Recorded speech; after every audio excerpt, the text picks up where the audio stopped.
एक महायज्ञ चल रहा है लोकतंत्र के इस महापर्व को उसको पूरा करने के लिए विभिन्न सामाजिक संगठनों के बड़े बड़े साथी, विभिन्न राजनीतिक दलों में काम करने वाले हमारे नेतागण लगातार भारतीय जनता पार्टी की सदस्यता ग्रहण कर रहे हैं।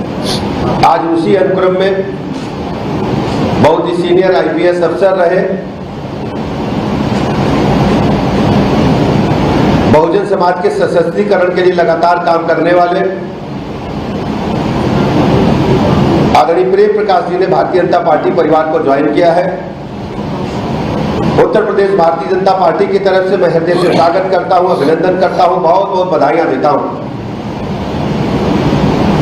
और निवेदन करना चाहूंगा प्रेम प्रकाश जी से कि अभी 2 चरणों का चुनाव बाकी है। जहां जहां अभी पोलिंग है वहां पूरी ताकत और लगन के साथ लग करके इस यज्ञ में अपना भी योगदान प्रदान करें। उत्तर प्रदेश में 5 चरणों का चुनाव संपन्न हो चुका है। भारतीय जनता पार्टी ने माननीय प्रधानमंत्री नरेंद्र मोदी जी की गरीब कल्याण योजनाओं के माध्यम से दुनिया में जिस ढंग से भारत माता का परचम बुलंद हुआ है, आज भारत जो बोलता है दुनिया सुनती है। इस बदलाव को देश की जनता ने, प्रदेश की जनता ने समझा है। आज हम कह सकते हैं कि 5 चरणों में सभी सीटों पर भारतीय जनता पार्टी एक तरफा जीत हासिल कर रही है। शेष 2 चरणों में जो 25 और 1 तारीख को है, इन 2 चरणों में भी भारतीय जनता पार्टी सभी सीटें प्रचंड बहुमत के साथ जीतेगी। विपक्षी गठबंधन पूरी तरह से डिरेल्ड है, उनका कोई स्टैंड नहीं है, कोई नीति नहीं है, कोई एजेंडा नहीं है। कांग्रेस पार्टी सहित सभी पार्टियां भ्रष्टाचार के दलदल में डूबे हुए लोगों का समूह है।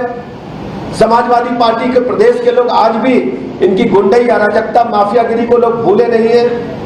अभी 2 दिन से लगातार मीडिया में फुटेज सोशल मीडिया पर हम लोग देख रहे हैं, टेलीविजन पर देख रहे हैं कि जिस ढंग से समाजवादी पार्टी के मुखिया को उनके ही कार्यकर्ता उनका भाषण नहीं होने दे रहे, मंच पर चढ़ जा रहे, बैरिकेडिंग तोड़ दे रहे। ये उद्दंडता पूरे प्रदेश के लोगों ने देखा है।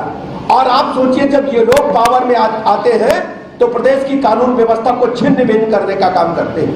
उत्तर प्रदेश में 1000 से अधिक दंगे सपा शासनकाल में होते हैं। उत्तर प्रदेश में 1 डिस्ट्रिक्ट 1 माफिया खड़े होते हैं। उत्तर प्रदेश में सरकारी ठेकों की लूट होती है। उत्तर प्रदेश में समाजवादी पार्टी के शासनकाल में बहु बेटी की इज्जत आबरू खतरे में होती है। मैं कह सकता हूं कि आज उत्तर प्रदेश में हमारी सरकार में, योगी जी की सरकार में कानून व्यवस्था नंबर 1 पर है। डेवलपमेंट मॉडल के रूप में उत्तर प्रदेश स्थापित हो रहा है। इंफ्रास्ट्रक्चर वर्ल्ड क्लास डेवलप हो रहा है। युवाओं को बगैर सिफारिश के आधार पर, बगैर जुगाड़ किए सरकारी नौकरी 6.5 लाख से अधिक पारदर्शिता के मेधा के साथ देने का काम उनकी बुद्धि के बल पर हमारी सरकार ने किया है। कौशल विकास के माध्यम से युवाओं को सीधे रोजगार से जोड़ने का काम माननीय प्रधानमंत्री जी की विभिन्न योजनाओं ने किया है। मुद्रा लोन योजना के माध्यम से करोड़ों नौजवानों को सीधे रोजगार से जोड़ने में भारतीय जनता पार्टी ने कामयाबी हासिल की है। आज हम कह सकते हैं कि उत्तर प्रदेश में ये जो महासमर लोकसभा का चुनाव चल रहा है, हम 80 की 80 सीटें जीतेंगे प्रचंड बहुमत के साथ। सरकार तीसरी बार माननीय प्रधानमंत्री नरेंद्र मोदी जी के नेतृत्व में बनेगी। और आप देख रहे हैं कि जिस ढंग से लोगों को गुमराह किया जा रहा है, हमने अपनी आंखों से देखा है, देश के लोगों ने देखा है। केजरीवाल जी जैसा बहुरूपिया ढूंढने नहीं मिलेगा, वो भी इंडी गठबंधन का हिस्सा है।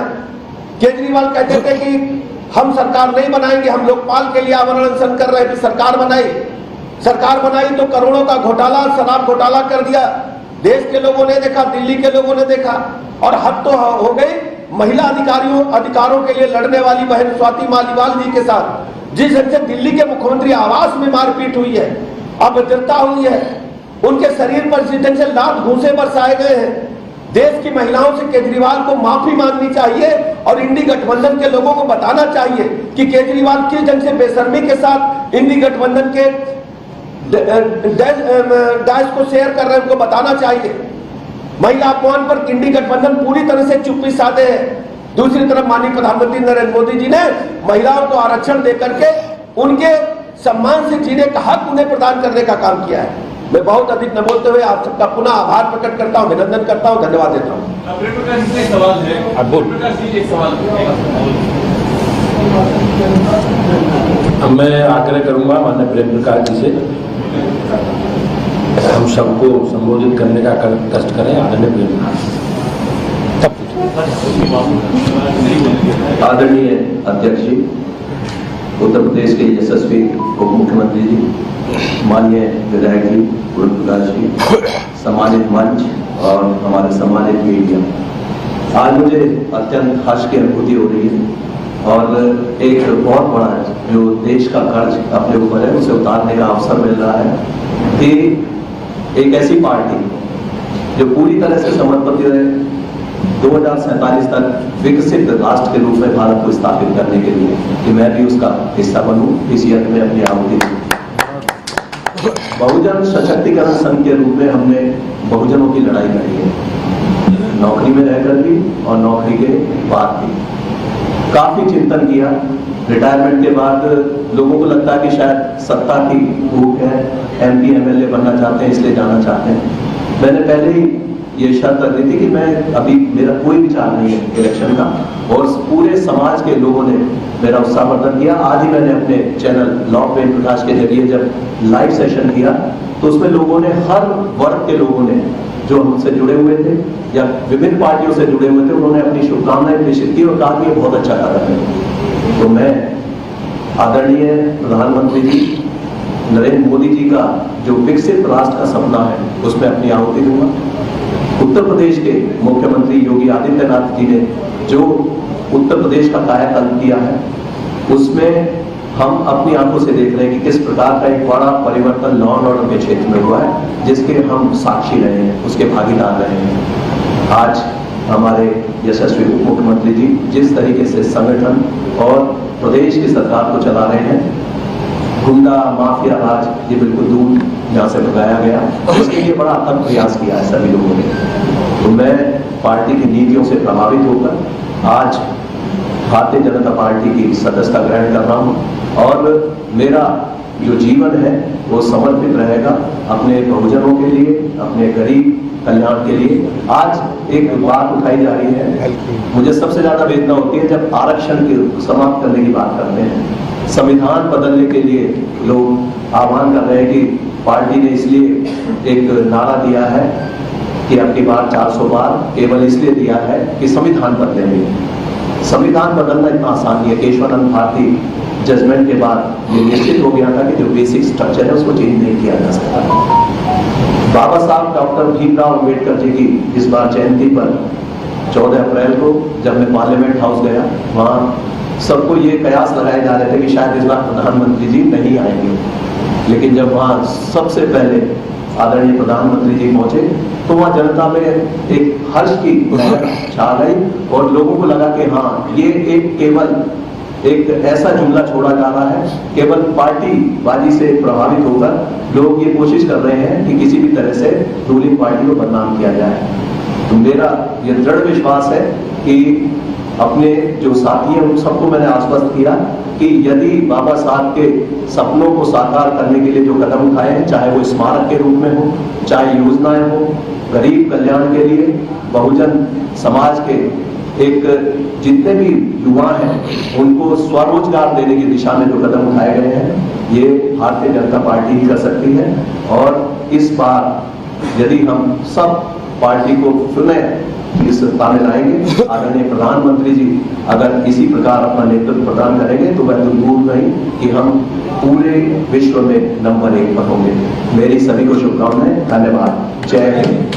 आपसे सवाल है मेरा जी, 2 सवाल है, दोनों की जवाब दीजिएगा। पहला तो ये कि आपने बहुजन की मूवमेंट की बात की, पाठक जी ने भी की, अध्यक्ष जी ने भी की, आप बहन जी की बड़ी विश्वस्त अक्सर हुआ करते थे, तो आप आखिरकार BSP ना जाकर के BJP में क्यों आए? इसकी एक वजह नंबर 1। नंबर 2, क्या ये जाति का फैक्टर जो आप संविधान की बात कर रहे हैं, क्या ये BJP के लिए मुश्किल बन गया? इसलिए पाठक जी आपको लेकर के आए कि आप आकर के कोई बातें कहेंगे कि आरक्षण खत्म नहीं होने जा रहा है तो उसका फायदा होगा। क्या ये 2 वजह थी आपके यहाँ ने की और बहन जी को ना ज्वाइन करने की? दोनों की जवाब। बहन जी के ही साथ नहीं, मैंने जो जितने भी मुख्यमंत्री यहाँ पर हुए हैं, जितनी भी पार्टी की सरकारें हुए, सब में मैं मेन लाइन में फील्ड में काम किया। मैं आदरणीय कल्याण सिंह जी के साथ भी रहा, आदरणीय गुप्ता जी के साथ रहा, आदरणीय मुलायम सिंह जी के साथ 2 बार रहा और बहन जी के साथ भी काफी निकटता रही। और आप देख रहे होंगे कि आज की सरकार में आधे लोग वो हैं जो बहन जी के साथ या काशीराम जी के साथ रहे। आज भी जितने भी माननीय मंत्रीगण हैं उनमें देखिए कि वो एक बहुजन मूवमेंट की उपज है, जिनका दुख दर्द जनता का उन्होंने देखा है। मतलब विचारधारा क्या बहन जी और बीजेपी की एक ही है क्या, ये कह रहे हैं आप? तो विचारधारा हर पार्टी की अपनी एक अलग विचारधारा होती है और ये विचारधारा बेस्ड पार्टी है।